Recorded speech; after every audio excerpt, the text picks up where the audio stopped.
ये कहानी एक छोटे से गांव की है जहां एक पुराना सुनसान हवेली था। इस हवेली के बारे में लोग कहते थे कि वहां आत्माएं रहती हैं। गांव के लोग डर से उस हवेली के पास भी नहीं जाते थे। लेकिन एक दिन गांव के दो दोस्त अर्जुन और सिया ने उस हवेली में जाने का फैसला किया। उन्हें रोमांच की तलाश थी और वे ये जानना चाहते थे कि उस हवेली में असल में क्या है। रात का समय था जब अर्जुन और सिया चुपचाप उस हवेली की तरफ बढ़े। हवेली के दरवाजे पर पहुंचते ही उन्हें एक अजीब सी ठंडक महसूस हुई।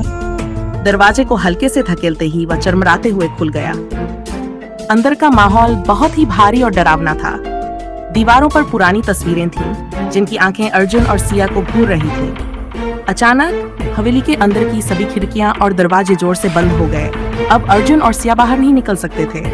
दोनों ने एक दूसरे की ओर देखा और डर उनके चेहरे पर साफ झलकने लगा। उन्होंने एक दूसरे का हाथ पकड़ लिया और बाहर निकलने का रास्ता खोजने लगे। तभी उन्हें एक पुरानी सीढ़ी दिखाई दी जो नीचे तलेखाने की ओर जा रही थी। मजबूरी में वे सीढ़ियों से नीचे उतर गए। तलेखाना और भी ज्यादा ठंडा और अंधेरा था। वहां नीचे एक पुरानी दरगाह थी। अचानक दरगाह के पास एक सफेद साया उभरने लगा। वह साया धीरे धीरे इंसानी रूप लेने लगा और उसके साथ ही एक भयानक चीख सुनाई दी। अर्जुन और सिया ने देखा कि वह साया अब एक लड़की का रूप धारण कर चुका था, लेकिन उसके चेहरे पर गहरी चोटें थीं और आंखें खून से लाल हो चुकी थीं। उस लड़की ने धीरे से कहा, क्यों आए हो यहाँ? क्या तुम्हें पता नहीं ये जगह तुम्हारी मौत का कारण बन सकती है?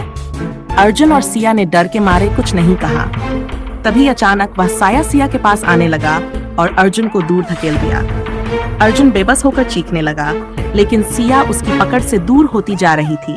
उस साये ने सिया को पकड़कर जमीन में खींच लिया और अर्जुन कुछ नहीं कर सका। सिया की चीख हवेली की दीवारों में गूंजने लगी।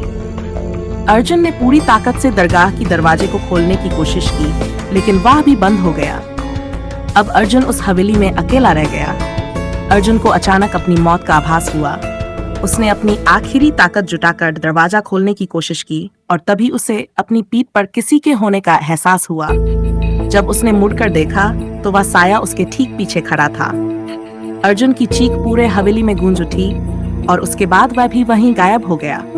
गांव के लोग कहते हैं कि आज भी जब कोई उस हवेली के पास जाता है तो उसे अर्जुन और सिया की चीखें सुनाई देती हैं। वह हवेली अभी वीरान है और वहां कोई नहीं जाता।